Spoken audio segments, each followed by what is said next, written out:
Baik, Assalamualaikum warahmatullahi wabarakatuh. Salam sejahtera untuk kita semua. Di sini kami akan menjelaskan tentang demonstrasi dari game yang telah kami buat.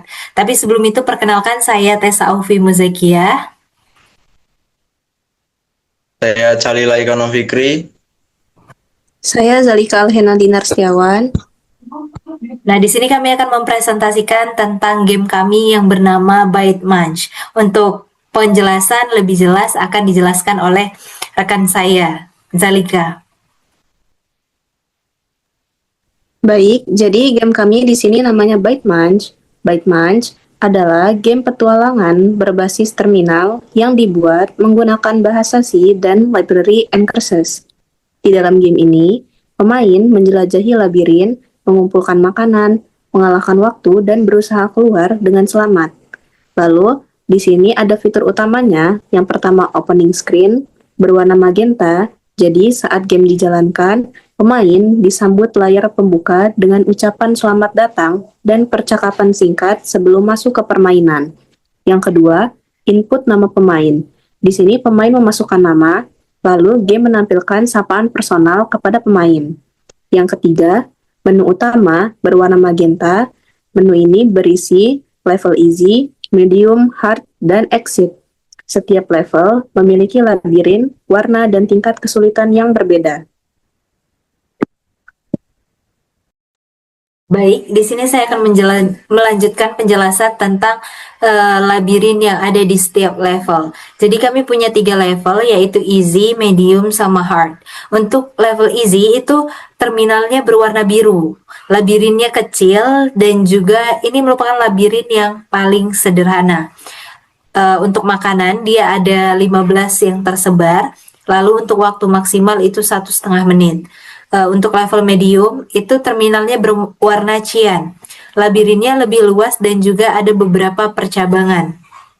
Untuk makanan itu ada 25 yang tersebar dan waktu maksimal itu 2 menit. Lalu untuk level hard ini terminalnya berwarna hijau.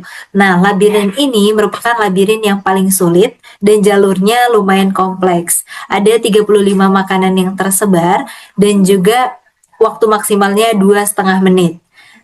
Saya akan menjelaskan tentang sistem makanan di dalam labirin ini. Untuk makanan, ini tuh setiap kita mendapatkan satu makanan, dia akan menambahkan 1 skor. Nah, untuk makanan kami buat dia setiap permainan itu akan menyebar di tempat yang berbeda. Hal ini kami harapkan agar pemain bisa menjelajah labirin secara utuh. Lalu untuk yang ketiga, makanan ini merupakan ciri khas dari game kami yaitu bite dan juga munch. Ya, artinya kayak sebuah bite yang makan gitu. Lalu ada timer game. Timernya sesuai dengan yang sudah saya jelaskan sebelumnya. Nah, di sini fungsi dari timer, jika pemain belum keluar dari labirin dan waktunya habis, maka dia akan langsung defeat. Dan jika pemain keluar sebelum waktu habis, dia akan kembali ke menu utama. Nah, timer ini kami buat dengan harapan agar pemain terasa bisa lebih menantang dan juga memacu pemain untuk bisa bergerak lebih cepat dengan skor yang terbaik. Baik, untuk penjelasan yang selanjutnya, itu ada sistem skor. Skor dihitung berdasarkan jumlah makanan yang berhasil dimakan. Jadi nanti skor otomatis masuk ke dalam file txt-nya.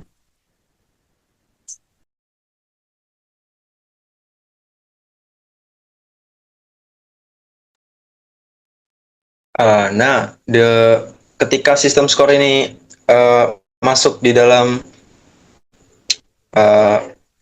file txt, itu dia di-load dengan file highscore.c++ yang akan menghitung dan menulis banyaknya makanan yang sudah dimakan oleh pemain di dalam satu labirin Byte Munch yang akan ditulis ke dalam file yang akan mencetak high score per labirinnya. Kemudian untuk pause menu selama bermain, pemain bisa membuka menu jeda dengan menekan enter ketika sedang bermain. untuk menunda agar tidak terkena defeat atau mengulang permainan dari awal. Ketika menekan enter, maka akan otomatis menge-pause game dan akan langsung mengubah layar ke menu pause. Di mana menu pause ini itu memiliki 3 menu. Yakni adalah yang pertama menu lanjutkan. Apabila menekan menu lanjutkan, maka pemain akan kembali bermain seperti semula. Kemudian pada poin kedua, yakni opsi untuk keluar, di mana ketika menekan tombol keluar ini, pemain akan langsung diarahkan kembali ke menu utama di awal. Tetapi dia masih menyimpan memori daripada inputan nama yang sudah diinputkan pada awal game ini dijalankan. Kemudian pada menu ketiga di dalam menu pause ini itu dapat memudahkan pemain untuk berhenti sejenak tanpa kehilangan progres atau istilahnya high score yang akan dicapai di dalam suatu labirin. Kemudian end screen atau akhir permainan setelah selesai itu ada 2, yakni yang pertama animasi screen victory apabila berhasil keluar dari labirin dan tidak menabrak atau kehabisan waktu. Kemudian animasi end screen defeat apabila waktu habis atau memilih keluar, atau ketika bermain itu menabrak dinding dari labirin. Kemudian selanjutnya di dalam game ByteManch ini kami memiliki beberapa kekurangan atau kelemahan. Yang pertama, terkadang ketika animasi ByteManch ini dia bergerak dari bawah ke atas, ketika menabrak sebuah dinding labirin yang bentuknya vertikal, dia tidak langsung menimbulkan end screen yang seperti saya jelaskan di atas. Ketika menabrak harusnya langsung ke animasi defeat, tetapi ketika hal ini terjadi, itu justru malah dia load agak lama dan seperti seakan-akan akan menggunakan end screen victory gitu.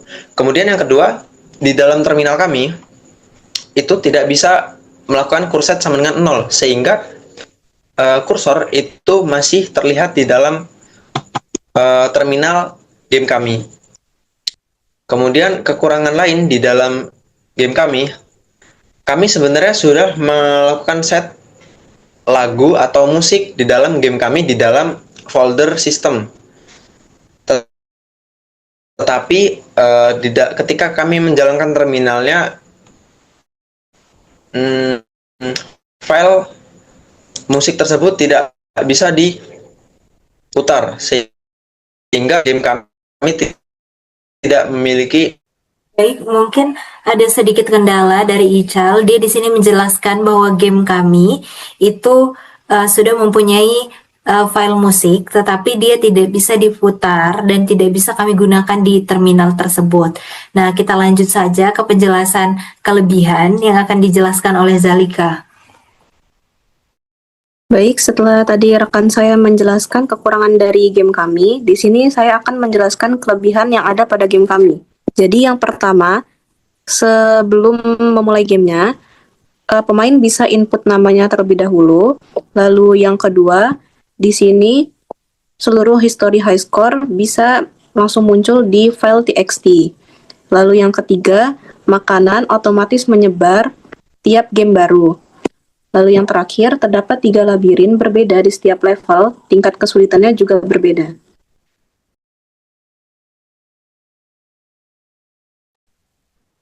Baik, itu tadi penjelasan dari kami. Di sini saya akan menjelaskan tentang pembagian tugas kami.